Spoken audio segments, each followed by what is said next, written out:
Right, I'm back on the case with this Norton 650 Unified Twin, and I took a gamble that a 20-tooth engine sprocket might fit in place of the 19 that was on it, and we'd been wondering about what this sprocket might have been, and as it happens, it turns out that the taper fit is not only the same as on an old Norton Jubilee crank that I happen to have lying around, but it's also the same as the model 99, and there are various sprockets listed for that, including a 20-tooth. So I took a chance and I bought one. So we got the 19 off and the 20 on.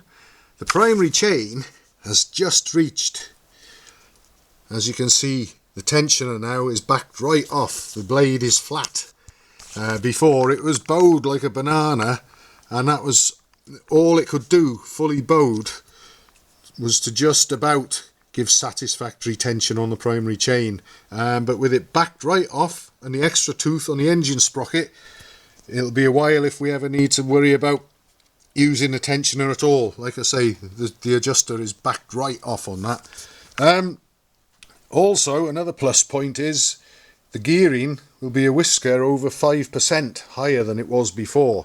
And obviously I've ridden this machine, I've actually done over a couple of 100 miles on it in total, mainly chasing the noise, which I think I've probably cured at last by moving the gearbox sprocket outwards a little. In the couple 100 miles I've done on it, it's mainly been to chase that noise. And I think we'll probably find that where I commented previously that the gearing was rather low and it felt like it could manage another gear entirely after top gear, I think it'll be a lot more relaxed now, and it might have even been possible, it might have just been clearance where a 21 tooth would have gone in there, but then we'd have had to go into primary chain lengths and maybe ending up with it running slack again if we'd had to put another link in it. So I'm happy we've geared it up just over 5%. We've got good tension on the primary chain. The tensioner is laying flat, not bowed like a banana.